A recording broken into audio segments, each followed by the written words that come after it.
கலைஞரின் ஒரு முகம் அரசியல், இன்னொரு முகம் இலக்கியம், மற்றொரு முகம் திரை உலகம். இப்படி பன்முகம் கொண்ட முத்தமிழறிஞர் கலைஞரை தாயாக கொண்டாடும் இந்த இனிய நிகழ்வில் கருத்துரை வழங்க திரை உலகின் சூப்பர் ஸ்டார் திரு ரஜினிகாந்த் அவர்களை அன்புடன் அழைக்கிறோம்.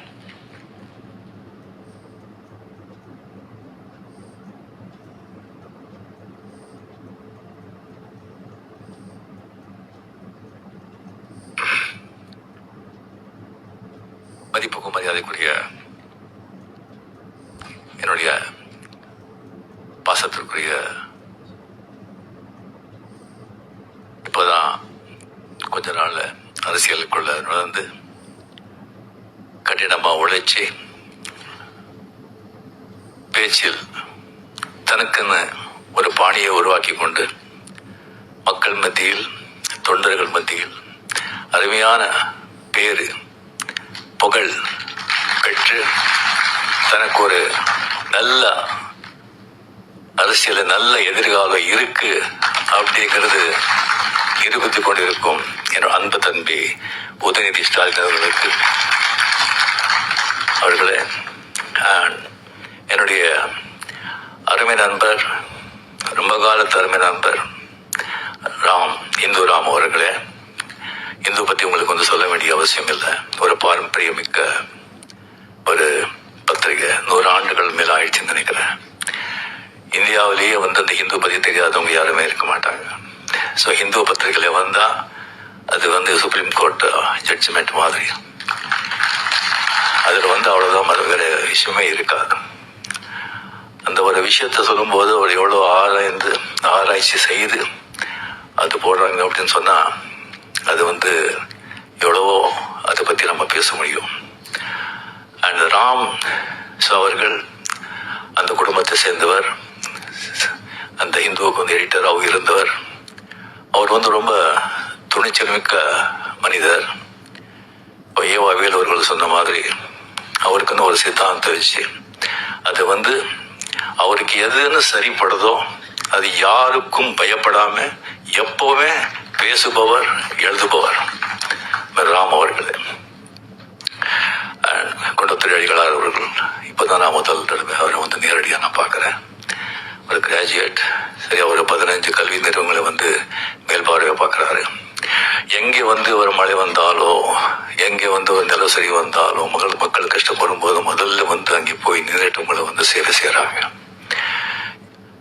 ஜனங்க சேவையை ஜனார்தன சேவை, அன்பே சிவம் அப்படின்னு சொல்லி மடத்துக்குள்ள மட்டும் இருக்காம வெளியே வந்து மக்களுக்கு வந்து அவர் பணியாற்றுகிறார். அதுக்கப்புறம் ஏவா வேலு, ஏவி விட்டால் தான் எல்லாரும் வேலை செய்யறாங்க. நான் ஏவி விடாமலேயே ஒரு வேலை செய்யறவங்க ஏவா வேலு அப்படின்னு சொல்லி ஒரு வாட்டி கலைஞர் அவர்கள் சொன்னார்கள். அவரை பத்தி நான் அப்புறம் நான் பேசுறேன். அதுக்கு நாளைக்கு மதிக்க ராஜசேகர் அவர்களே, மாண்புமிகு என்னுடைய அருமை நண்பர்,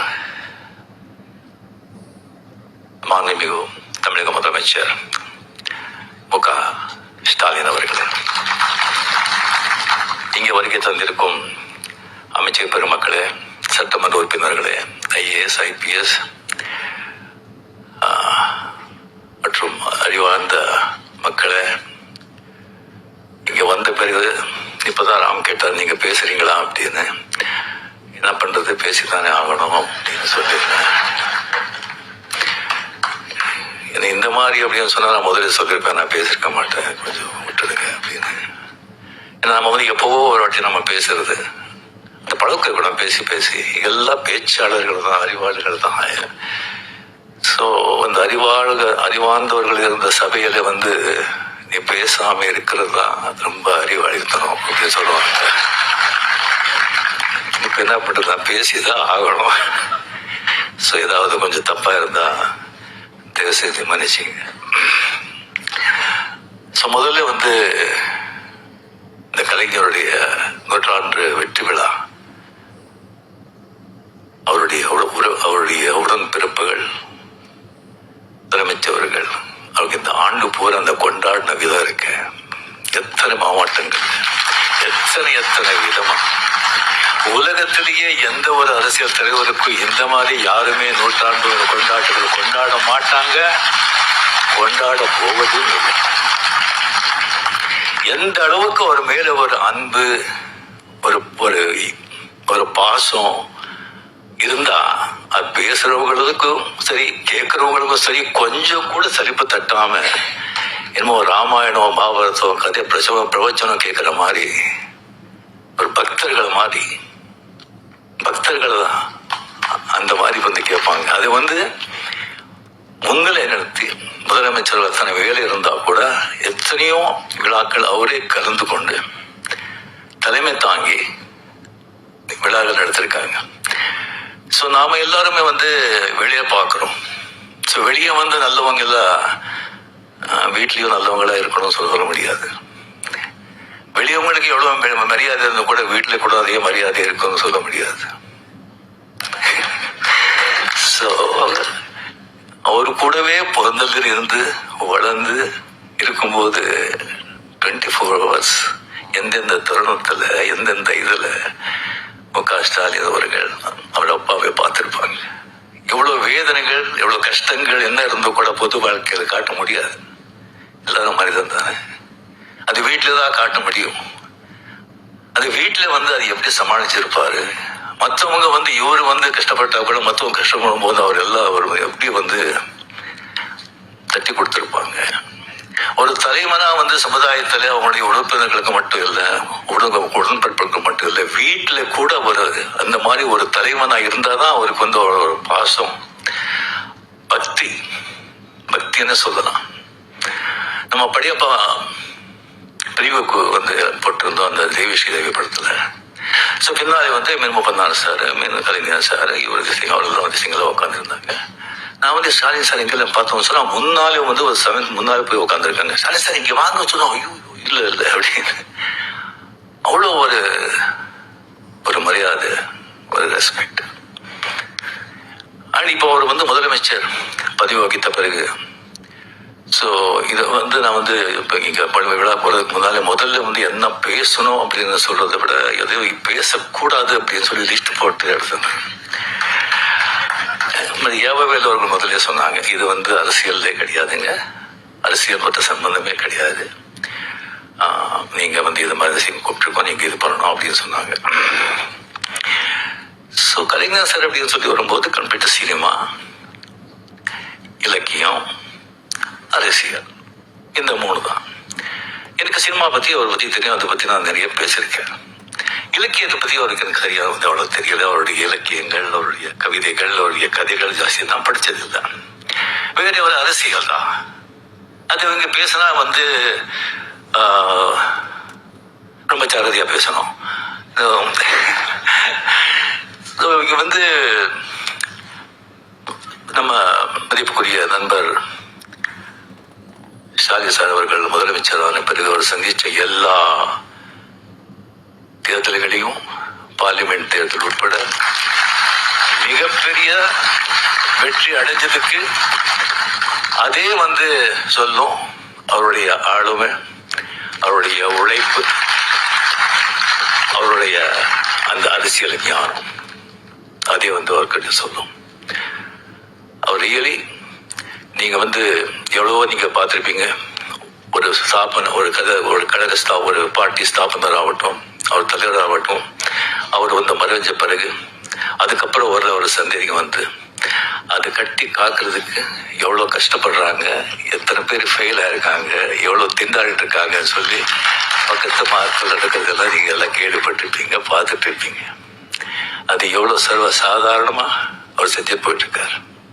அதுக்கு மேலே எனக்கு வந்து ரொம்ப ஆச்சரியமான விஷயம், நம்ம பிரமிப்பு போறது அப்படின்னு சொன்னா, எப்பவுமே வந்துட்டு இந்த ஸ்கூல் டீச்சர் வரும்போது ஸ்கூல் டீச்சருக்கு இந்த நியூ ஸ்டூடெண்ட்ஸுக்கு வந்து ப்ராப்ளமே கிடையாது, ஈஸியாக வந்து சமாளிச்சிருவாங்க.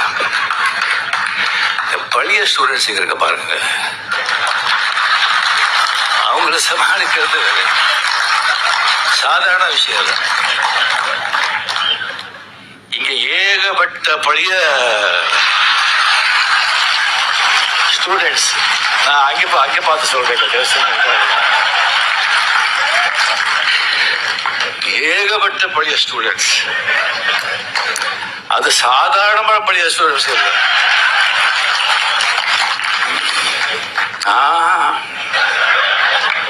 அசாத்தியமானவங்க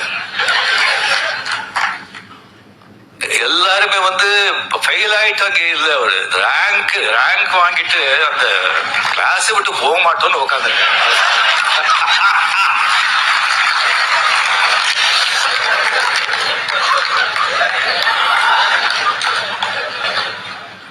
கலைஞரோட தம்பி சின்ன வயசுல இருந்ததை பார்த்து இருக்கிறவங்க அவங்களை எல்லாம் சமாளிக்கிறது சாதாரணங்க.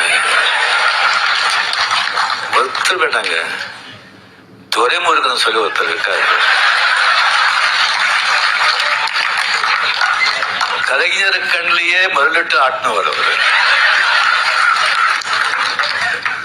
அவருக்கு ஏதாவது விஷயம் சொல்லி இப்படி போற இப்படி பண்றோன்னே எப்படி இருக்கு எப்படி நல்லா இருக்கு அப்படின்னு சொன்னா அப்படியா சந்தோஷம் அப்படின்னு சொன்னா அது என்ன நல்லா இருக்குன்னு சொல்லி சந்தோஷம் சொல்றாங்களா, என்னடா இப்படி பண்றீங்க சந்தோஷம் சொல்றாங்களா, ஒன்றும் புரியாது. Stalin sir, hats off to you.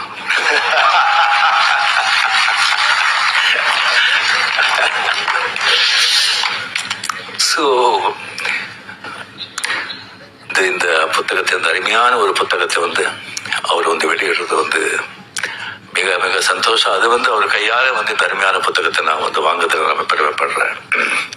இந்த விழாவின் உண்மையான நாயகர் ஏவா வேலு அவர்கள். எனக்கு அவ்வளவு ஜாஸ்தி அவரை பத்தி தெரியாதுங்க. எனக்கு பிகாஸ் அந்த கலைஞர் கூட ஜாஸ்தி ரொம்ப பழக்கம் இருக்கிறதுனால எனக்கு மதிப்பரிய வீராசாமி அவர்கள், துரைமுருகன் அவர்கள், டிஆர் பாலு அவர்கள், முரசலிமான் அவர்கள், அந்த மாதிரி நான் பழகி மற்றவங்க கிட்ட அவ்வளவு பழக்கம் இல்லை, அவ்வளவு எனக்கு தெரியல. ஸோ நம்ம விவரமா திங் தெரியல. அதுக்கு இப்போ திருவண்ணாமலையில நம்ம லால்சலாம் அந்த ஷூட்டிங் இருக்க ஒரு 3 வாட்டி அங்கே போயிருந்தேன். அங்கே போகும்போது அவருடைய அந்த காலேஜ் கெஸ்ட் ஹவுஸ்ல கலைஞர் அவர்களை தங்கிறதுக்காக ஒரு ஸ்வீட் கட்டிருக்காங்க. சிஎம் போனா கூட அங்கேதான் தங்குவாங்க. அந்த ஸ்வீட் தான் எனக்கு கொடுத்தாங்க.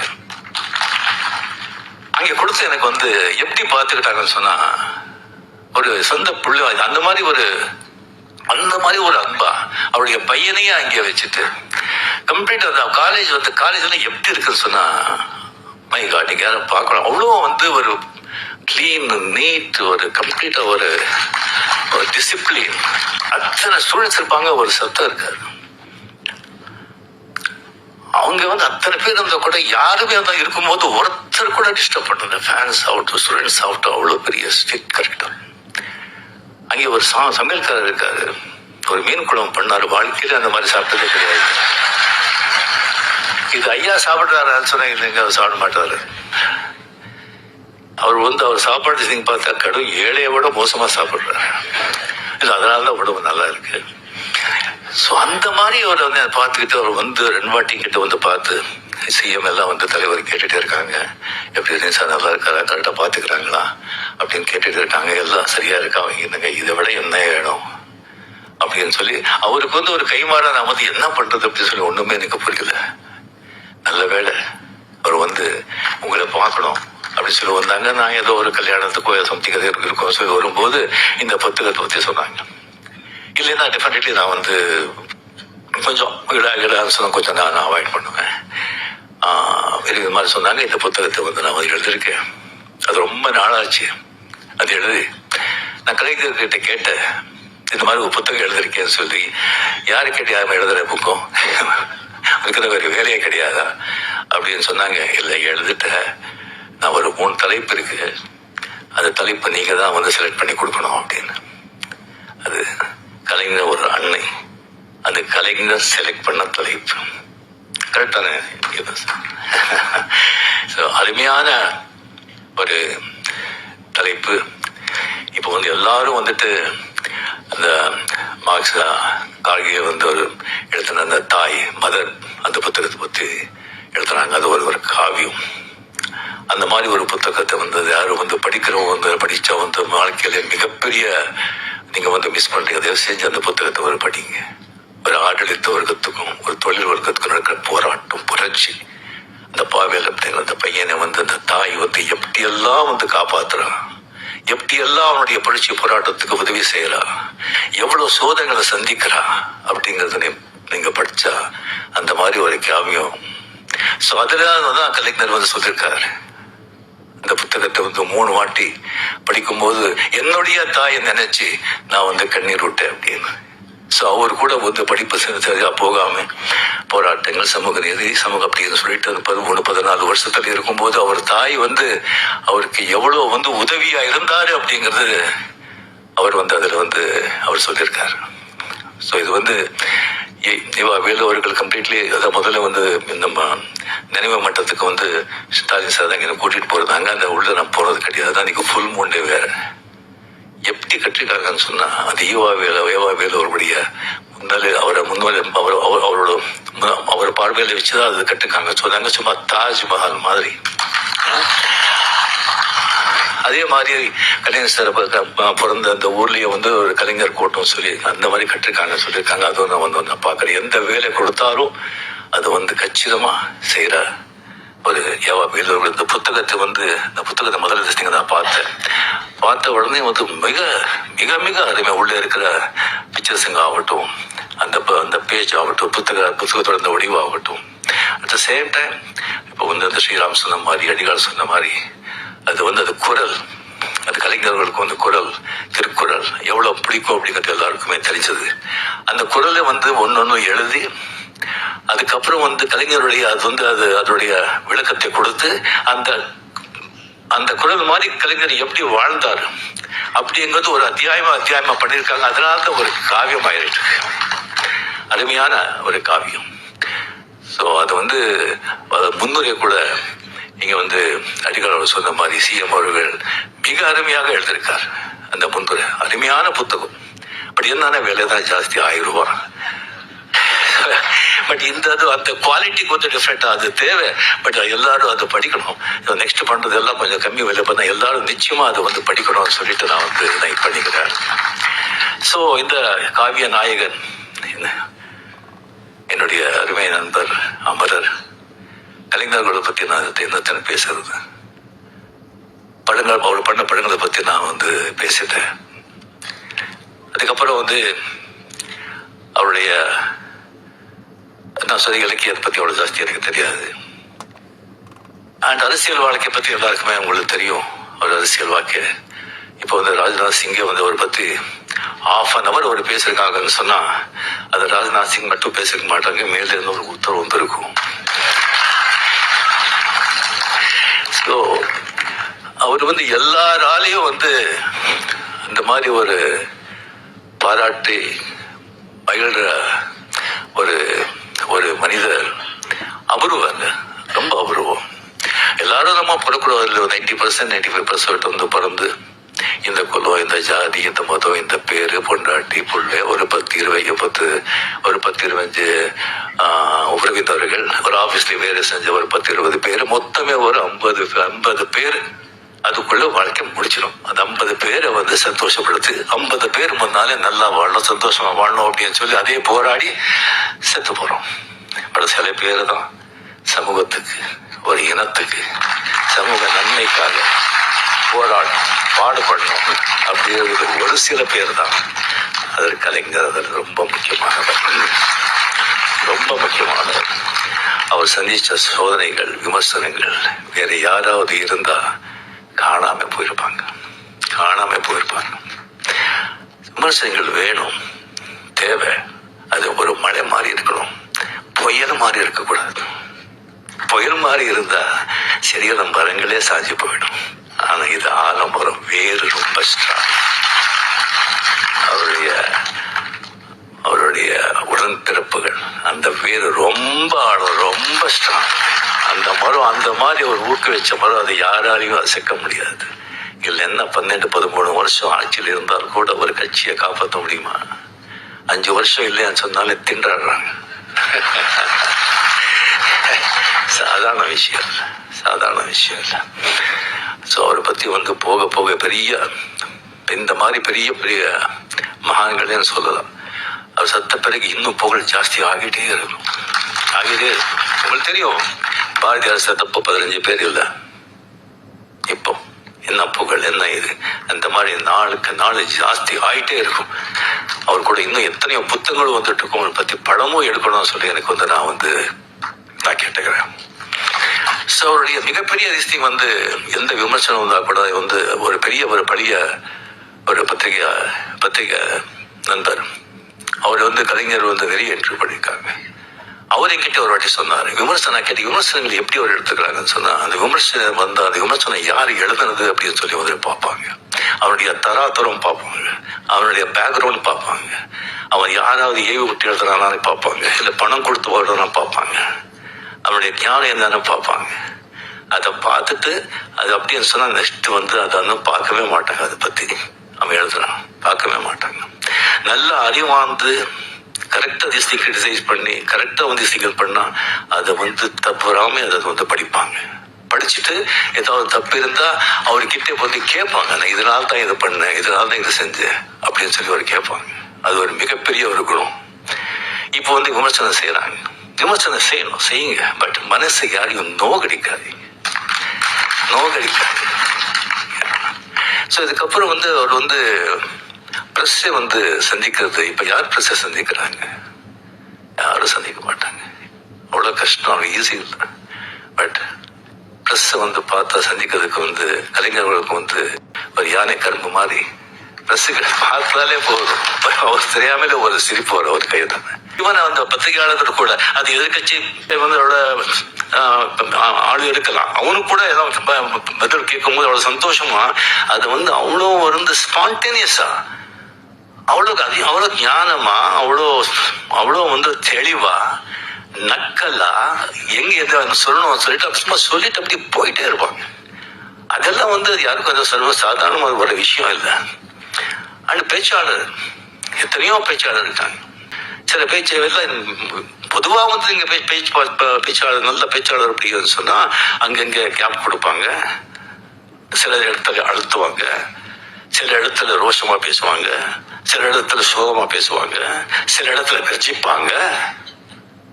ஆனா கலைஞருடைய பேச்சு பார்த்தீங்கன்னா சும்மா வீணை மாதிரி ஒரே சுரத்துல இருக்கும். அங்க கேட்கிறவங்க கிட்ட இருந்துல துள்ளல், சிரிப்பு, கோபம், சோகம் அப்படி வரும். அது பேச்சுடைய அவருடைய திறமை. ஸோ இது அவர்கிட்ட வந்து நடந்தது. அவர் வந்து எப்பவுமே ஒரு சந்தோஷமா பார்க்கும்போது, வாங்க எப்படி இருக்கீங்க, நல்லா இருக்கீங்களா, ஷூட்டிங் எது அப்படின்னு விசாரிப்பாங்க. முதல்ல ஷூட்டிங் எது விசாரிப்பாங்க, ஏன்னா தானே தாய் வீடு.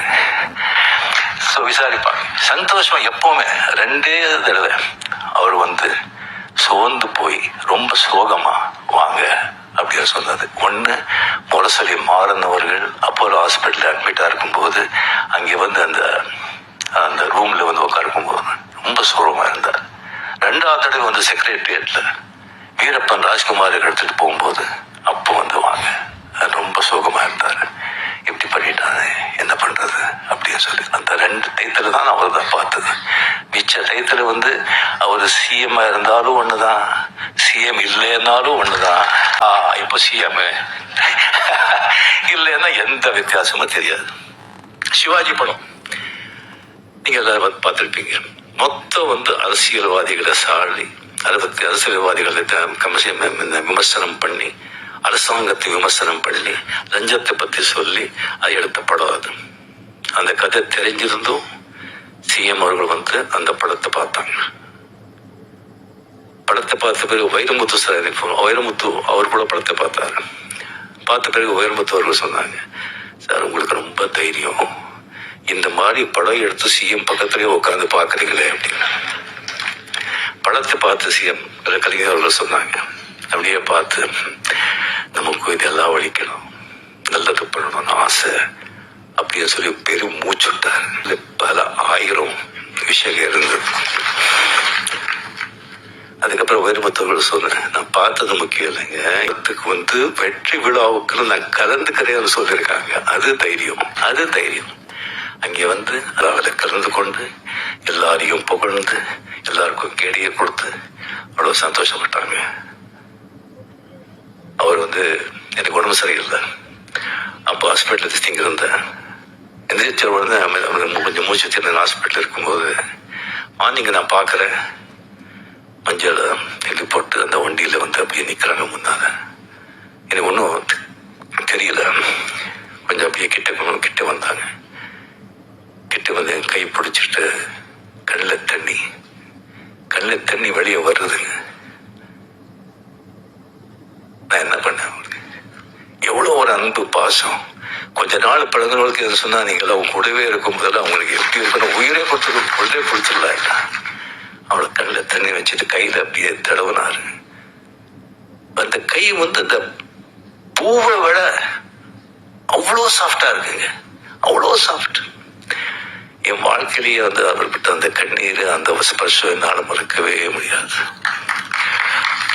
இந்த மாதிரி ஒரு பெரிய ஒரு மகான் அவரை பற்றி பேசிட்டே போகணும்.